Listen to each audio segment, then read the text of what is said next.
Alright guys, here we go. Round 2, May 30th. Just so happens to be Neil's birthday. He gets to take down this big dead one today. You know, it's kind of sad because this one was, it was actually still leafed out last year. And we've had a couple just go skeletal on us. Obviously some old trees. There's definitely some disease and pests in the area that take trees down. It's unfortunate, but you know, you just have to kind of take them down while they're not dangerous and move on. We will replant and probably put up a pergola in this area now that it's full sun. But he is gonna notch out the front here. He's already done a bark check, so the bark should be solid. The only real complication with this one too, we took off that long limb. It stretched all the way almost to the house when it was attached. So we took off that long limb, and then if you look, the chicken coop is just kind of almost within reach. So he's gonna have to fell this one pretty much directly in the opening in the yard. I'm a little nervous, but he doesn't seem to be. So it's always good. Confidence is a good thing. Right now he's cutting out that notch in the front, and the angle of that notch will ultimately determine how your tree falls, in what direction it falls. So you want to be really particular about where you do that. And so far he's always had pretty decent success. So we'll see how this one goes down.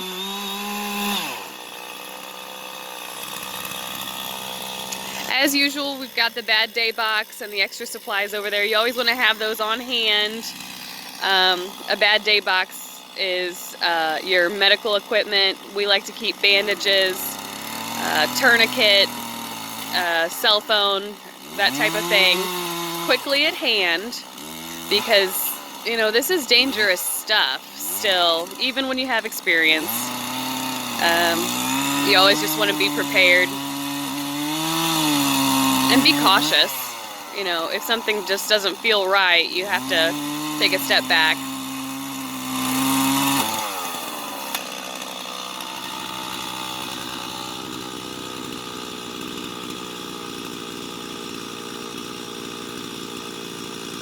Looks like he's getting ready to either bark check or knock out the notch.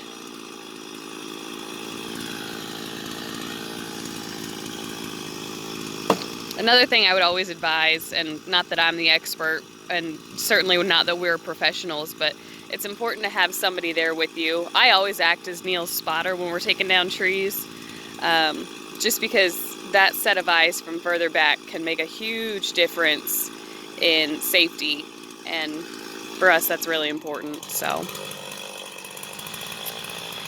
we get a plan together before we even start. We both know exactly what's going to happen, what the steps are, where the tree is supposed to fall. That way we can identify any problems along the way. And really just, you know, I'm here to help him do what he needs to do.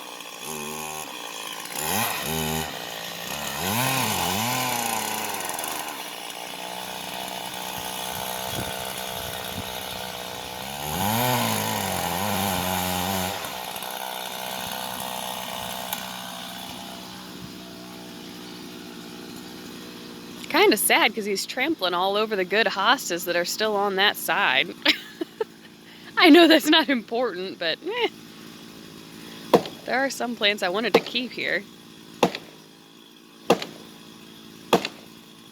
Alright, so it looks like he's got part of the notch out. He's probably going to go halvesies on it.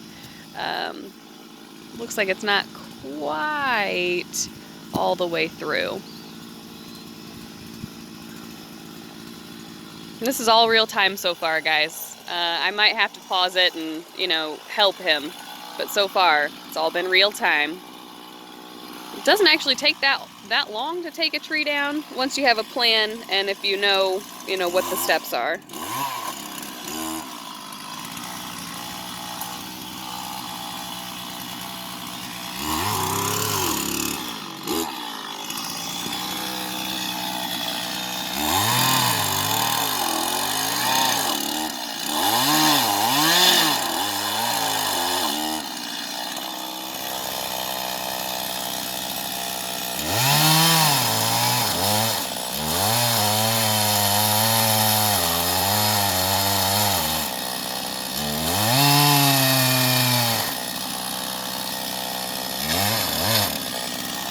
So this saw has a 20-inch arm on it, and typically whenever you're doing a tree that's wider than your arm can reach, or whatever that's called, you have to do it in 2 sections, which is why he's doing it like this.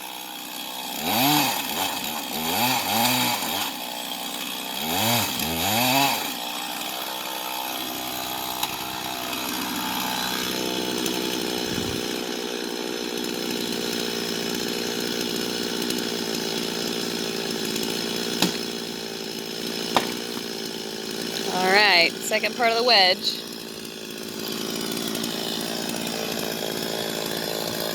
He's gonna check it to make sure it's nice and clear. And of course, we actually have another video posted just yesterday on YouTube where he gave his explanation of what he looks at when he's taking down a tree.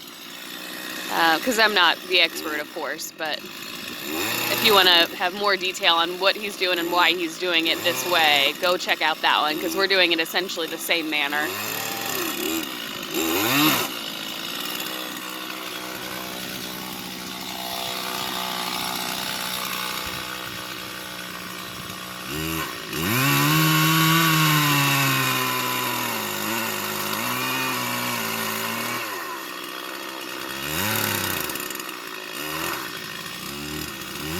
So he's just cleaning up the very inside of that wedge. That way when it falls, there's no extra debris that it can get stuck on. Wants to make sure it's nice and smooth.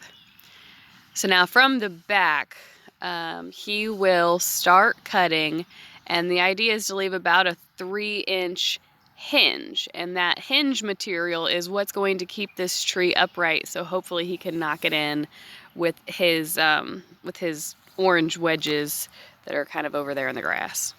But all in good time. You know where that chalk is? Yeah, I can run and grab it. And I'm pretty low over here again. Yeah.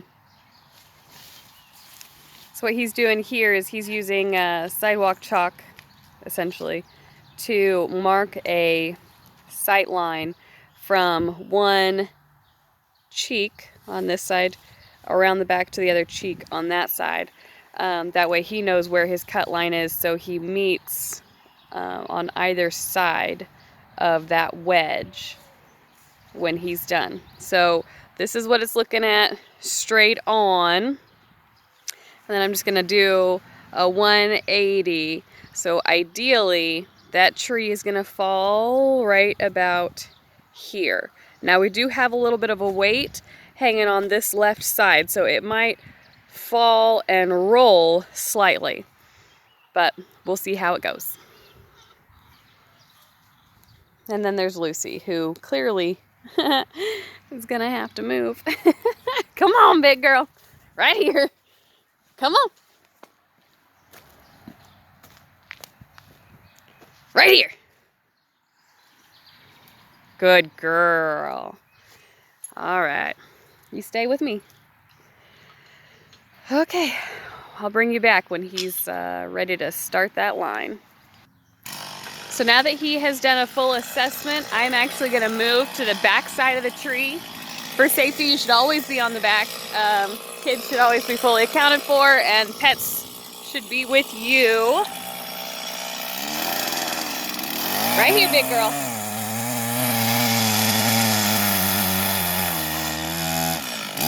As the spotter, I'm going to keep an eye on where this tree starts leaning, and I'll give him a big holler when the top starts bending.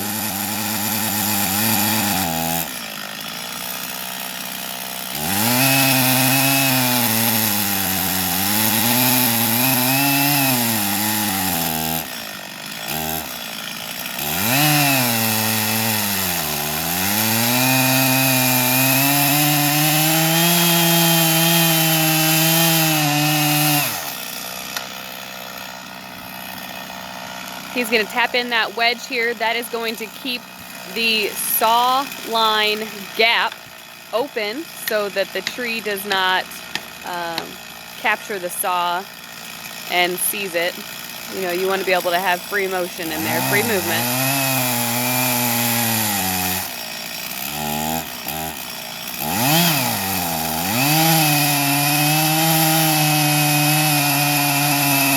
to be very close to that hinge material, so he'll be coming around to this other side in just a moment here. So you see where that orange wedge is tapped in. It's keeping that line open. Big smile. So this is where it should start popping and ultimately will fall, because he's going to come all the way forward to that hinge material.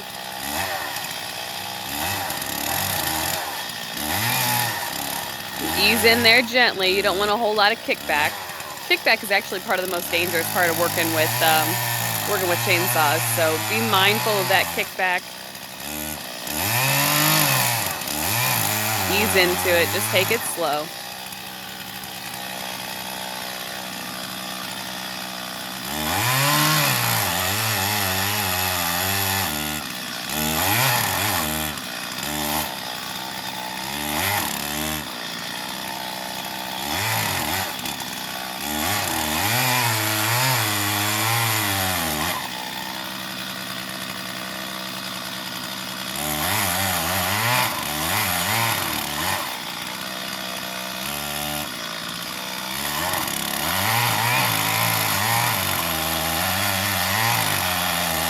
It is starting to lean slightly. I do see movement up top. It's kind of wobbling more so than tipping. So he's going to put in another wedge. Again, same principle, keeping it in. If he gets all the way to the front of his hinge material, his hinge line is marked there on the side, he will pull the saw out and then use just those wedges to tap that open and inch it forward, which might actually be what he needs to do, and that's fine. Good solid trees, you know, they're not going to come down easy. So he's going to probably put in one more wedge. Yep, right there in the middle. Okay, cool. That side. And he's going to inch them in. And since those are tapered, the more he taps them in, the wider those wedges will open that gap here on the back side.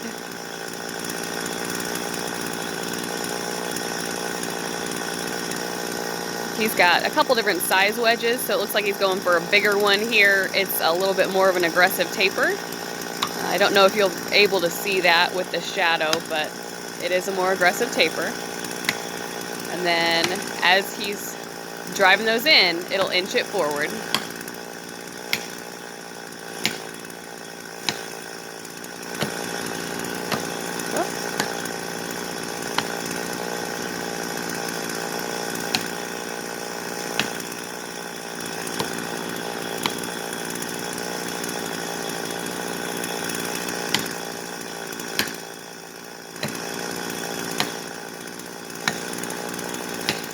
Kind of a stubborn old tree, I'll tell you.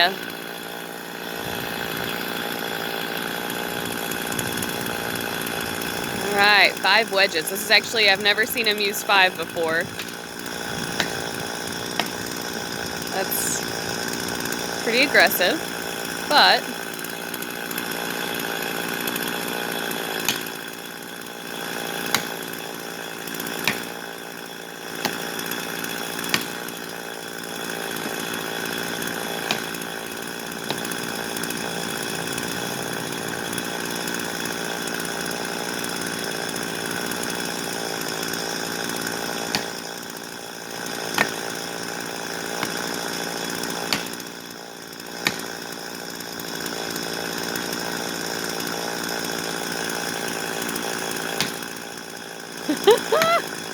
the funny thing is, any single one of these taps could be the one that breaks it down.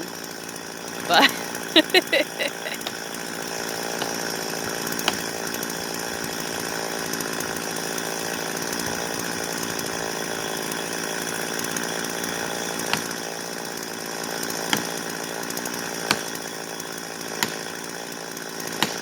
you see how every time he hits it, the tree kind of shakes back and forth. That's good. It's close.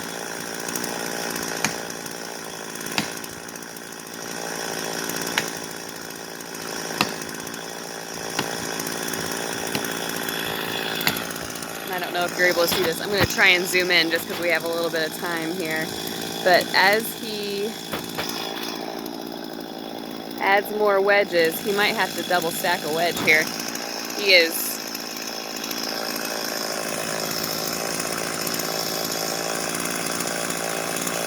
inching forward.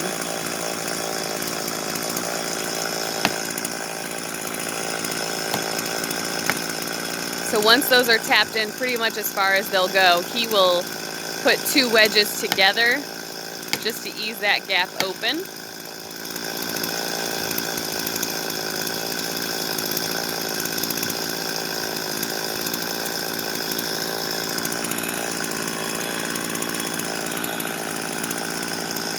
So that's what he's doing here. And I'm actually going to come around to watch him from a shaded side here. If you can see that.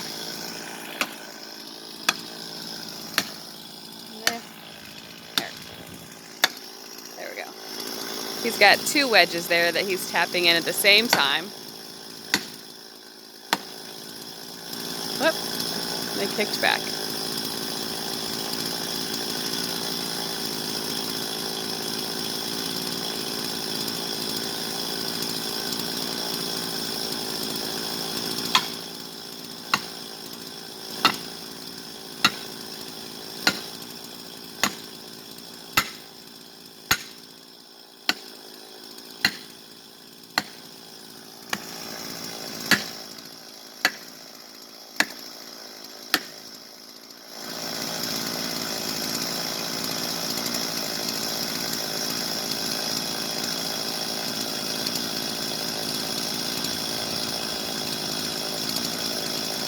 The idea here is that he just keeps stacking the wedges taller and taller.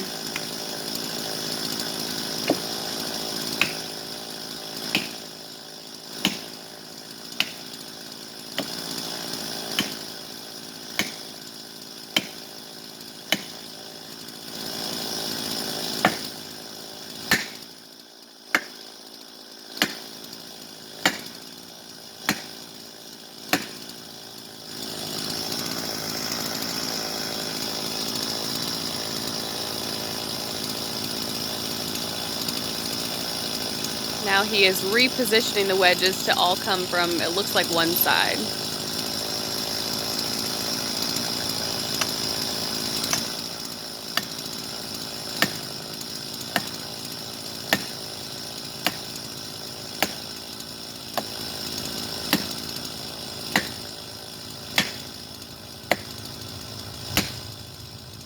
Oh, oh, oh. Very close, very close. Yeah, it feels like you could almost push it. And here, real quick.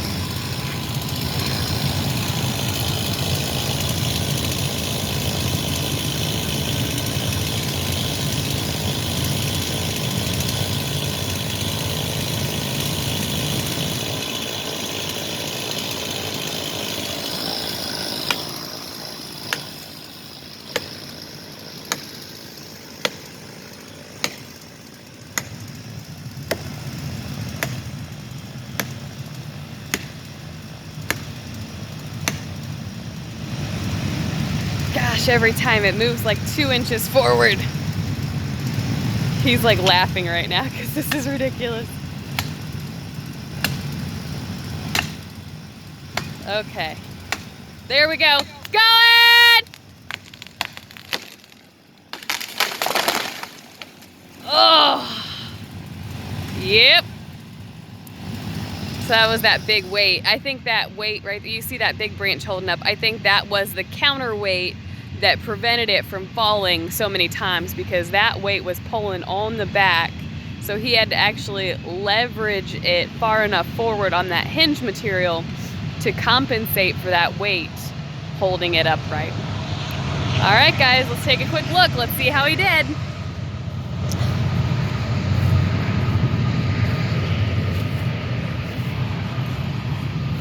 I think the dog ran off. Probably got scared. All right. What do you think? That one take it out of you? It looks pretty good. The cut looked really good. I'm surprised it took that much to bring it down, but I was just telling them I think that big branch counterweighted it. Yeah. So, all the wedges. All the wedges. You see, we're back here again. Our hinge rig looks good. Looks nice and even. Yeah. I guess I'm just weighted differently on one side because I sloped this again. And you can see this sloped again, but I was glad that I was able to connect it essentially on one surface. That was really nice. Yeah. But I'm with you. I think all this branch right here was leaning back away from us. So we had to lift a whole bunch to get that weight over the center of gravity so that way it could fall the way we wanted it to. So, more wedges. You always buy more wedges. Well, nice job, darling. Good fall. Thanks.